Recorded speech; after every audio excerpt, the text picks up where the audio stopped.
Datos importantísimos los que vienen con el coronel Benedicto Jiménez. ¿Cómo está usted, señor? Chema, ¿cómo Buenas estás? tardes, gracias por estar en el programa. Oiga, hagámonos un poquito de pedagogía. Aparentemente el decreto decretando el estado de emergencia o toque de queda, etcétera, se sustentaba en un informe de inteligencia tremendo. ¿Cómo es un informe de inteligencia que puede hacer determinar una decisión política de esa envergadura? Claro, mira, tenemos que conocer un poquito, como tú dices, pedagogía, cómo funciona el sistema de inteligencia en el plano más elevado, que es el Sistema de Inteligencia Nacional y la Dirección Nacional de Inteligencia. Ellos producen inteligencia nacional o estratégica, pero les producen para que tome decisiones el presidente o en este caso el Consejo de Ministros. A ese nivel se preparan los informes o las notas informativas. ¿Y qué cosa estos informes que dicen? Identifican, evalúan y recomiendan digamos, al presidente y al Consejo para las acciones que van a tomar de tipo políticas. ¿No? Ellos son los llamados incluso a condensar los informes de todos los entes del sistema. En este caso entra la policía. O sea, la policía le manda a la DINI y de ahí al presidente para que tome las decisiones. Lo que me llamó la atención es que efectivamente un día antes hubo un Consejo de Ministros. Sí. Y al parecer habían acordado ya la inmovilidad social. Pero el ministro del Interior le pide al comandante general de la policía, su opinión. Sí. Yo no sé por qué dio su opinión. Claro. Porque él ya había dado un informe como ente del sistema a la DIN.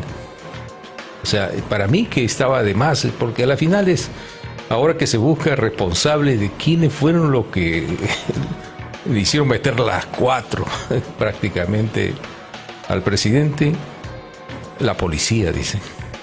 Y no es así. La DINI es la responsable, ¿no? ¿Cada cuánto tiempo hay un informe de inteligencia en el escritorio del presidente? Todos los días. Todos los días. Pensamos que la situación, ellos le llaman activos críticos nacionales y los riesgos que pueden haber contra los activos críticos nacionales.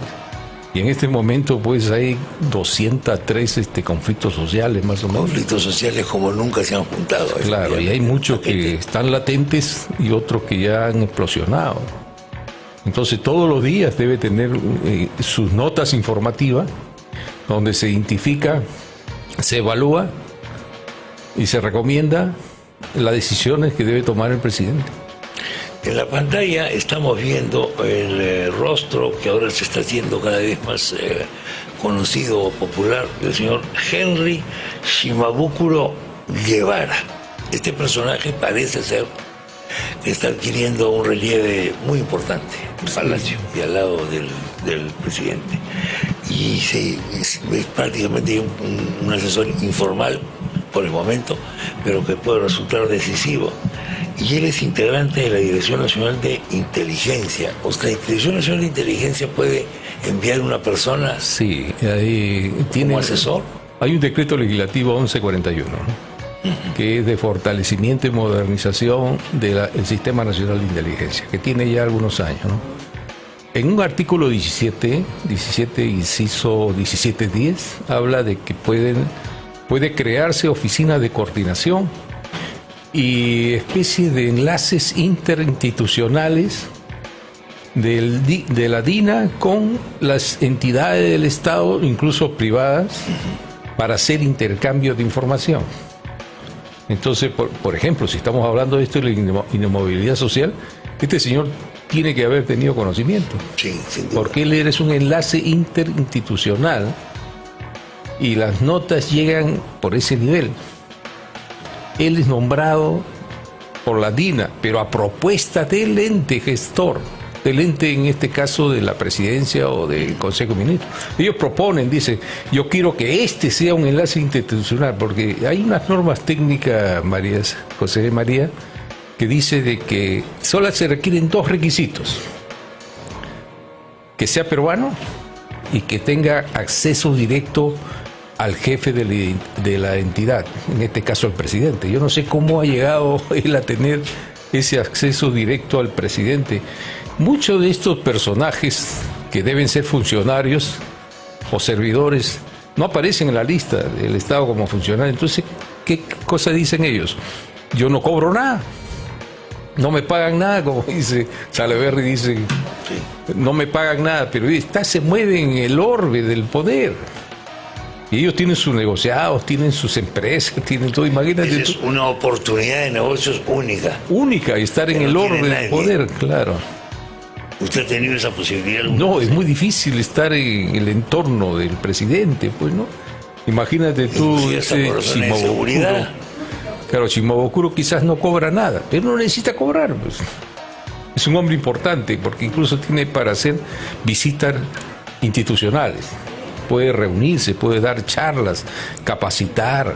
Esa es la labor de un enlace interinstitucional entre la DINA y los entes del Estado y privados, ¿no? Ahora, ¿cuántos de esos habrán? Que no conocemos. No conocemos, no sabemos. Que la prensa destapa de vez en cuando, pero claro, la prensa tampoco tiene conocimiento total. Ahora, ¿estos informes de inteligencia incluyen sugerencias, formas de acción? Sí. Tiene un canevas incluso, ¿no? Tiene la descripción de los riesgos que existen y terminan con recomendaciones, ¿no? Claro, la toma de decisión la hace el presidente. Sí, por supuesto. Ellos solamente evalúan, claro, describen, recomiendan y la decisión es del presidente o el Consejo de Ministros. En este caso, la inamovilidad social, la DINA ha tenido que recomendar, sugerir, y el presidente tomar la decisión. La policía no tiene nada que ver ahí. Yo no sé por qué han dado su opinión. No debían haber dado su opinión. No deberían haber dado, pues, pero es que yo no sé cómo lo verá usted, que conoce, por supuesto, el cuerpo. Ahora, esto va a traer consecuencias, pues, probablemente. Claro. Porque seguramente, porque ha habido un caos social, ¿no? Exactamente. ¿No? Ha habido muertes. Ha habido muertos. Sí, y el presidente se gana, pues, se abre un nuevo frente, ¿no? Porque el tema estaba en Junín, Huancayo, y de pronto Lima se levanta y hacen las movilizaciones, o sea, generan daños materiales y todo, y las pérdidas económicas que ha habido en un solo día. Por supuesto. O sea, acá van a tener que encontrar algún chivo expiatorio. ¿Por qué se le busca frecuentemente echarle la culpa a la policía de los desatinos de los políticos? La policía... ¿Porque no puede hablar? La policía es la más requerida en época de crisis y la más odiada después que termina la crisis. Tú sabes que en época de crisis siempre hay que buscar un chivo expiatorio, ¿no? Sí. Me hace recordar a Nicolás Maquiavelo con César Borgia. No sé, hay un pasaje que quería calmar un poco las revoluciones y escoge al más cruel, sanguinario, creo, Guillermo, no sé, y le dice, bueno, apágame eso. Y decapita, muerde y todo, y después vuelve ya a calmar la situación y le dice, ya cumpliste tu objetivo, ahora el pueblo me pide responsables, así que te voy a poner a la hoguera. Era el chivo expiatorio. Y no sería raro que ahora encuentren el chivo expiatorio en la policía, que no tiene nada que ver. Sí. Pero sí ha habido un error, pues. Que ellos no debieron haber dado una opinión ante lo que pidió el ministro del Interior, porque se supone que no tiene nada que ver y tiene muy poco para defenderse. Porque no tiene recursos legales para defenderse prácticamente la policía. Efectivamente. Ante las órdenes de los políticos. Porque la respuesta que da el comandante general en un comunicado dice, nosotros hemos dado nuestra opinión, hemos sugerido, y no es vinculante. Sí. Ese término se emplea en el campo del derecho, pero en política eso no se utiliza así, ¿no? O sea, lo que está diciendo es que su opinión no es obligatoria, bueno, evidentemente, ¿no? Pero es una lavada de manos, ¿no? Es una lavada de cara del responsable político, ¿eh? Sí, claro, porque indudablemente el primer ministro, que de paso no entiende sobre cómo funciona el sistema de inteligencia, pues ellos no saben, no conocen. Tú le preguntas qué es un activo crítico nacional, por ejemplo, cuáles son los riesgos, ellos no conocen. Entonces deben documentarse un poco más, porque él saca y dice, según el informe de la policía... Sí, siempre soplando la pluma, pues. Es como decir, por este informe nosotros tomamos la decisión, claro. Y no es así, ¿no? Claro. El único informe válido es de la DINI. ¿Por qué no hay lealtad en el Perú con el subalterno? Es decir, aquí hay un problema, y es que siempre el que está por debajo de ti paga el pato. Parece que lo has nombrado para poderlo inculpar de tus propios errores. Sí, no. Eso lo hemos visto en varios casos. Varios casos, sí, efectivamente. La policía está muy desguarnecida, suceden hechos y nadie los protege. Incluso hay un temor de intervenir en este momento. Los policías no quieren intervenir porque saben que al final le lo van a denunciar. Incluso había el Ministerio Público había sacado una ley donde iban a fiscalizar a los policías en los operativos de control de manifestaciones. O sea, como decir, tener a un fiscal cerca que iba a levantar un acta si ese policía, por ejemplo, disparó un gas y lesionó a alguien o digamos cometió un desliz al policía. A él le iban a denunciar después por crimen de lesiones. Es increíble, ¿no? Sí. Claro, siempre soplando la pluma de la responsabilidad, pues no, que finalmente es el político, ¿no? Ocurrió siempre con los estados de emergencia que hubo durante la época del terrorismo, etcétera.